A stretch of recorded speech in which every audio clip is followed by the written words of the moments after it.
இன்று ஆனி மாத தேய்பிறை அஷ்டமி புதாஷ்டமி வழிபாடு.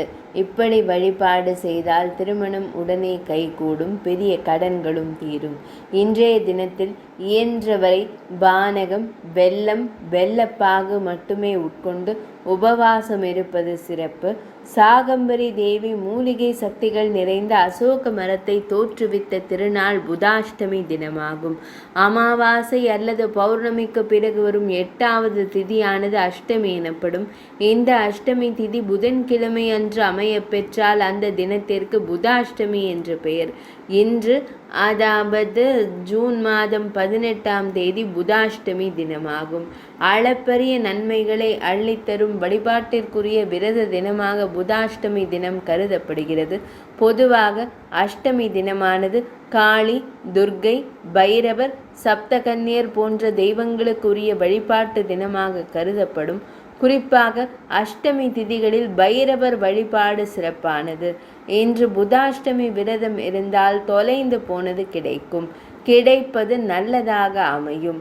அவ்வகையில் இந்த புதாஷ்டமியும் அஷ்டமாதர்களை வழிபடுவதற்குரிய சிறப்பான நாளாக, விரத தினமாக நமது பெரியோர்களால் சொல்லப்பட்டிருக்கிறது.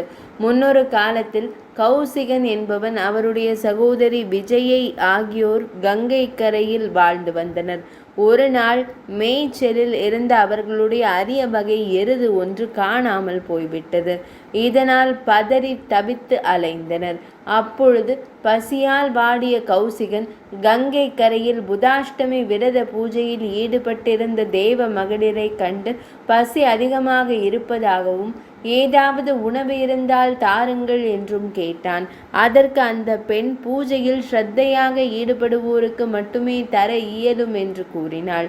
இதையடுத்து கௌசிகனும் விஜயையும் அப்பூஜையில் பங்கேற்று அவர்கள் அளித்த பிரசாதத்தினை உட்கொண்டு விரத பூஜையில் பங்கேற்றனர். அதன் பலனாக தொலைந்த எருது கிடைத்தது. அதோடு அவனது வாழ்வும் வளம் பெறத் தொடங்கியது. விஜயை நல்ல கணவனை பெற்றாள். கௌசிகனும் அயோத்தியின் அரசனானான் என புராணங்கள் கூறுகின்றன. இந்த புதாஷ்டமி விரதம் மேற்கொள்வது எப்படி? இன்றைய தினத்தில் இயன்றவரை பானகம், வெல்லம், வெல்லப்பாகு மட்டுமே உட்கொண்டு உபவாசம் இருப்பது சிறப்பானதாகும்.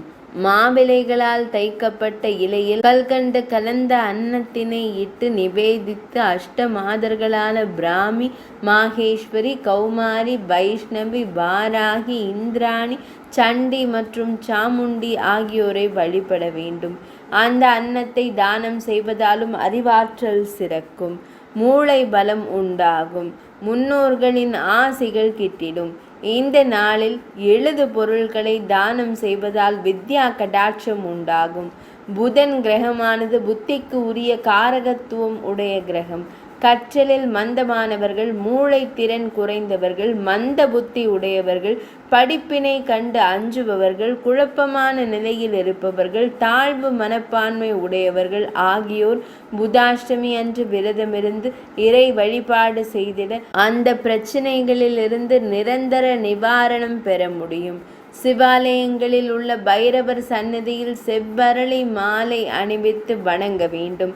கடன் தொல்லை ஏற்படாமல் இருக்க, குழந்தைகளுக்கு நோய் நொடி தாக்காமல் இருக்க இந்த வழிபாடு உதவும்.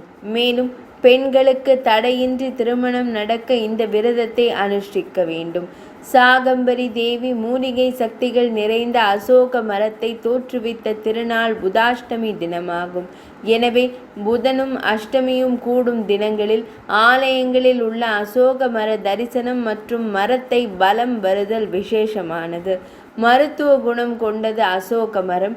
இந்த மரத்தின் பட்டை பெண்களின் கர்ப்பப்பை பிரச்சனைகளுக்கு மருந்தாக உள்ளது. தமிழகத்தில் ஓசூர், திருவண்ணாமலை, ரமணர் ஆசிரமம் ஆகிய இடங்களில் அசோக மரங்கள் உள்ளன. சகல புண்ணிய பலன்களையும் அள்ளி தந்திடும் இந்த புதாஷ்டமி விரத தினத்தன்று இயன்ற அளவு சிவாலய வழிபாடு செய்து அளப்பரிய நற்பலன்களை பெறலாம்.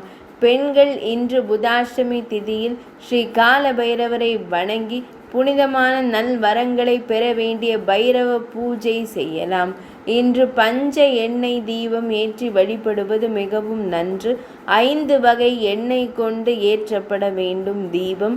5 தனித்தனி அகல் எடுத்துக்கொண்டு ஒரு அகலில் நல்லெண்ணெய், இன்னொரு அகலில் இலுப்பை எண்ணெய், மற்றொன்றில் விளக்கெண்ணெய், பசு நெய் மற்றும் தேங்காய் எண்ணெய் எடுத்துக்கொள்ளவும். ஒரு எண்ணெய் மற்றொரு எண்ணெயுடன் சேரலாகாது. இவ்வாறு ஏற்றி வழிபட்டால் காலத்தினால் தீர்க்க முடியாத தொல்லைகள் நீங்கும். குறிப்பாக கால பைரவர் சிவபெருமானின் ருத்ர அம்சமாக கருதப்படுபவர்.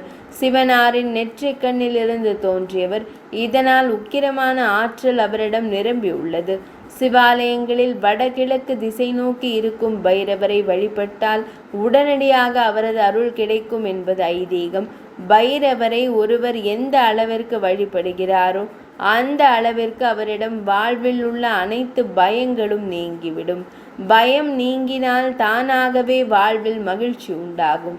அது மட்டுமல்ல, பைரவர் வழிபாடு அஷ்ட சித்திகளையும் தரும் ஆற்றல் கொண்டது. இன்று புதாஷ்டமி தினத்தில் வழிபட்டால் பைரவரிடம் இரட்டிப்பு பலனை பெற முடியும். புதாஷ்டமி வழிபாட்டு தகவல்கள் இனிதே நிறைவடைந்தன.